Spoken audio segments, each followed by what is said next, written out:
like I said before, we got a special guest in the studio. Good morning, Mr. Fonseca. Buenos dias. Hey, blessing.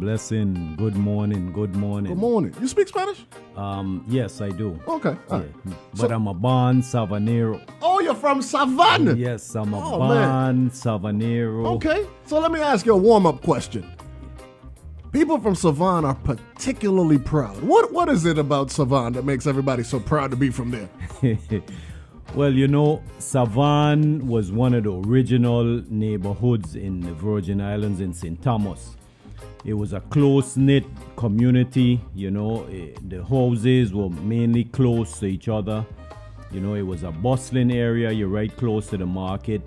There's a lot of famous Virgin Islanders also was born there, Adi Atley, Roy Snyder, Turnbull. Yeah. And more. Yes, definitely. Yes. Myself as well. Of course. Well, of course, you're a Salvador. You got to put yourself on the list, man. Yeah. Right. And those are a couple of individuals who served our community. Yes, definitely. Yes. That had any impact on you seeking this run here? Yeah,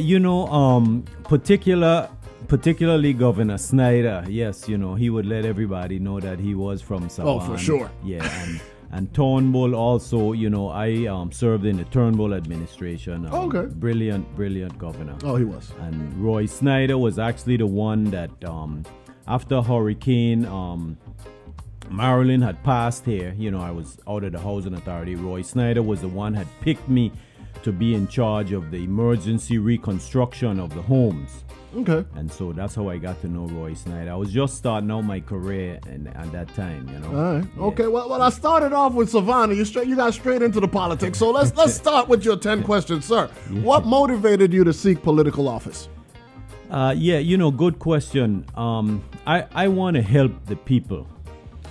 I served most of my career in the Virgin Islands government, at the Housing Authority, like I briefly mentioned, but also I served as the Chief of Staff for the Commissioner of Health.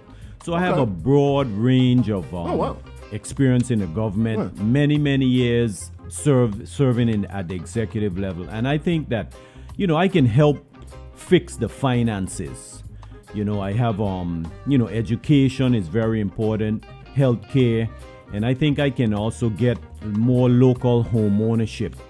We have a lot of banking platforms. I have, for many years, I have a lot of great ideas, and I'm going to get them implemented because I can work well with my colleagues. So I'm asking you to give me that vote. I'm number 6 on your ballot, Ray Fonseca, Democrat. All right. Now, what is the most significant accomplishment to date? Is it anything that you mentioned already or something different?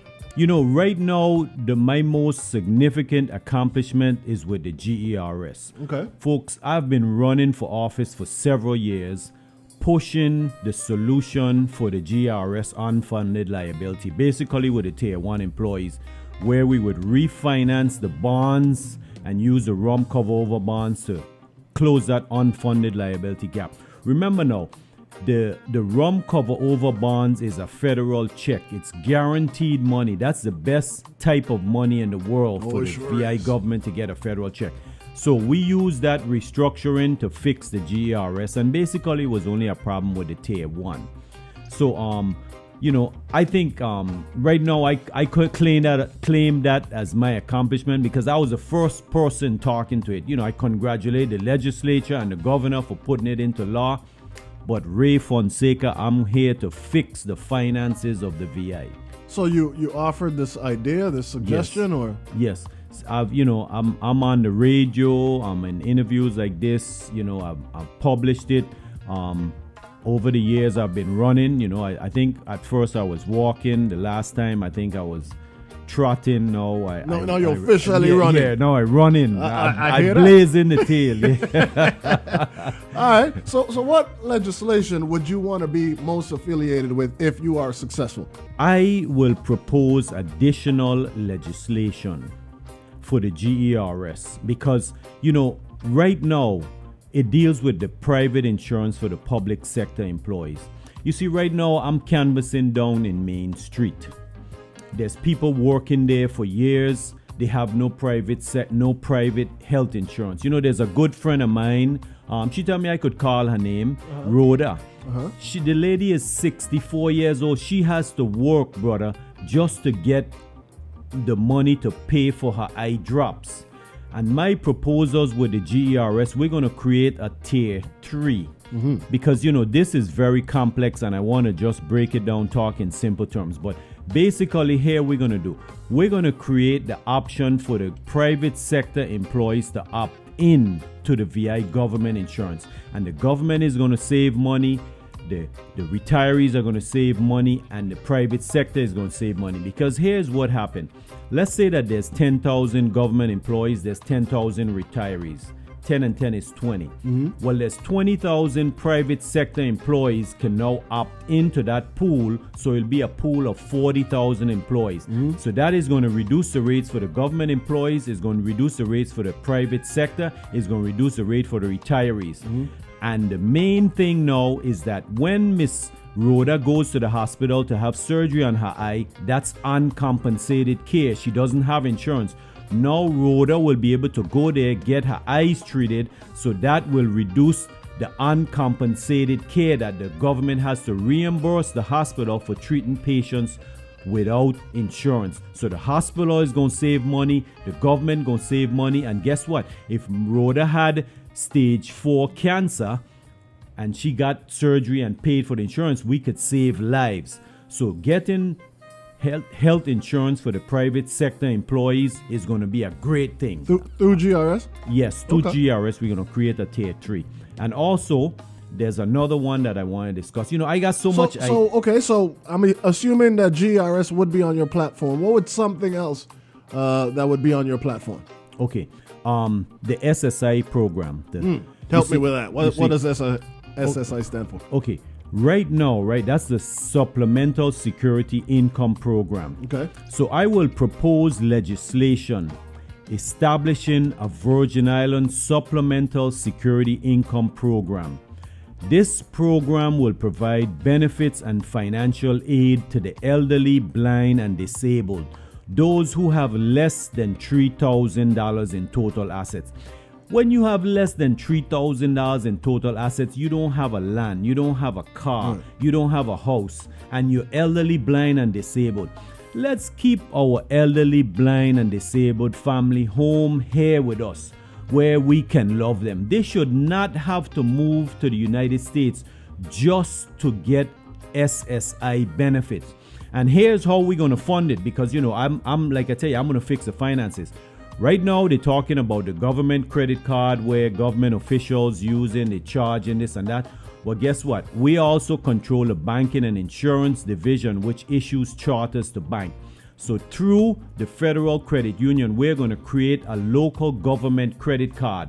And the government officials are going to use our government credit card. So all the interest that the government is now paying for that credit card used to, whatever bank it is, I don't want to call the name, people know it is, that interest will now be paid to the government, and that money, whether they say we make $1 million in interest, we're going to pay that to the SSI program for the elderly, blind, and disabled. If we make $2 million, we're going to pay it out. So it's going to be automatically self-funded on the same interest that we are already paying out. And this is going to help a real needy section of our population. So the government is going to underwrite the lending on the credit cards, or? No, it'll be a regular credit card. You know, when you have your credit card, you pay interest. Okay. Except it'll be a government credit card. So the interest will go back to the government, and that money will be set aside, allocated specifically to fund our VI SSI program. And then I want to clarify one point, because, you know, I'm on the radio with this commercial, and a lot of people is saying that we don't qualify. And yes, you don't qualify currently because that's a federal program. We are going to create a VI SSI program, Supplemental Security Income. It has nothing to do with the federal program. We'll have our own. Okay, so with the credit card, how would that be attainable? Like, how would the government partner with a lender? No, remember, the Virgin Islands government, we issue charters to bank. We have the Virgin Islands Government Federal Credit Union already. Okay. With the authority to issue a true, credit card. True. Yeah. So we're going to use that credit card for government employee expenses. You know, when you go and you travel and you got to buy this and that, you're on per diem and that. Right. And that interest will go to fund our SSI program. Got it. Okay. Yes. All right. What are your plans for education? We're going to encourage in teaching financial literacy to our youth. That's something Paso has been mentioning. Yes. Yeah. Yeah, you know, our youth need to know that if you have a credit card, let's go back on credit cards. You know, I'm on the radio. I've been doing these shows on credit cards for years. You know, there's a reason, especially the high school graduates, why you're going to, when you go to college, they're going to give you a credit card with a credit limit of $5,000 and you have no job, no income, no credit Introduction history. to that crack cocaine right there. Yeah. And they're going to do that because they know that you being in college, you are going to get probably a higher paying job and you are going to be, you know, let's not discriminate, but you probably be in a more stable economic group. So they're hoping that you're going to pay this interest for the rest of your life, say the next 50 years. So I want to tell the folks that, listen, you need to learn financial literacy. You cannot charge up, max out your card, and then get in the minimum payment club. Right. Yeah. That is the trap. Yes. Yep. And so, you know, we're going to teach them the details of that. And then, of course, if you max out one credit card, don't ever go and get another credit card, because now you are now going to suffer what I call the pain of regret. So we want to teach financial discipline. In addition to that, you know, you need to know that with a credit card, if it's due on the 15th, brother, don't send the check in the mail in the 15th. You know, you got to account for float. Give that check at least 10 days, because even if you late one day, if you read your credit card agreement, they now have the authority to charge you the maximum rate. So if your rate was 15%, whoop, you know at 29%. So there's a lot of things. Yeah. In addition to that, we want to let our kids know that, listen, you have to understand what I call the small up mentality. You know, it's hard, right? But it's a lot of the parents. Don't go buying your young kids no Super Michael Jordan shoes and tennis when they're 4 or 5 years old. It doesn't reflect the kids. It reflects what you think is important. Right. But you never know. That $100 that you're paying, put it aside for the child. By the time they become age of college, you know, they'll have some money set aside. You know, it's a lot of things. Like, for example, don't change your car every 4 or 5 years. I drive the same car for 21 years. My air condition is good. You know, you keep it clean and well maintained. They don't look like 21 years old. Exactly. You know, I take care of it. So you got to control your money because you have a fixed amount, you know. In addition to that, with the education, I spent a lot of time with the finances. But we want to also, you know, the program with the education where you get your college paid for, that's excellent. And this is very important.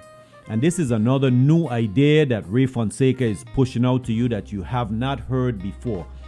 We're paying for the college education of our youths. Great. 100%. But you know what? We also have to pay for the trade education of our students. If someone graduates from, say, high school and they want to study to become a marine mechanic, send them to that school in Orlando, Florida, where for $3,700 they can get certified as a marine mechanic. If you look at the salaries of a marine mechanic, they are in the 6 figures. You know, someone want to become anything that's technical, you know, say a radiology technician. Let's pay for that also. Let's pay also for the trades for our youth, not just the typical, you know, bachelors or masters, etc. Let's also push the trades. Right. You know, education is so. I got a long agenda, but I know time is limited. Well, what I like about your agenda, the things that you've addressed, it's mostly curriculum. Like the politicized answer is the structures and the teachers, and I appreciate the focus on the curriculum because that's where it starts with the youth. Yeah. All right. What do you propose as solutions for our challenges with the Water and Power Authority? This is a good one. Everybody likes this one. Okay, yeah. Listen, and this here is where is going to separate me from the candidates. You know, again, you know, I'm the one with a lot of new ideas, and I'm on the radio talking about my 5-step plan for WAPA, right? So here's the first thing. The legislature must establish milestones for WAPA with target dates to reduce the cost per kilowatt hour. WAPA must submit their plans to expand and grow their customer base. This way, the fixed cost per customer is spread out over more persons. For example, WAPA now has a fixed cost of $1 million. If they have 1,000 customers, that's what? That's $10,000 per customer. So if WAPA had 10,000 customer, 1,000 customer, and their fixed cost was $1 million, you and I and the other 8 people would pay $10,000 every month. So WAPA has to grow the base to spread that out to reduce the cost. You know, Frenchman's Reef, Sugar Bay Hotel, those guys had full-time generators. Sugar Bay had 3 generators. Now, of course, they can justify it because the power wasn't reliable, etc., etc. So WAPA has to provide reliable power. Also, the legislature must pass laws giving the Public Service Commission sufficient authority to regulate WAPA and not just set rates.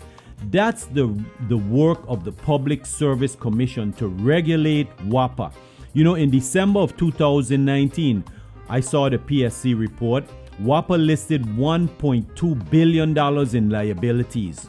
So the legislature must monitor WAPA plan to reduce the liabilities. And also WAPA must present the details of the 2018 Series B bond anticipation notes, because those bonds by Fitch and Moody's were rated as junk status. Now, I don't want to criticize WAPA because the new guy that's over there, Smith, I see he has great plans and he's doing the first thing that I think needed to be done is that we were leasing those Wärtsilä generators, say that cost $9 million.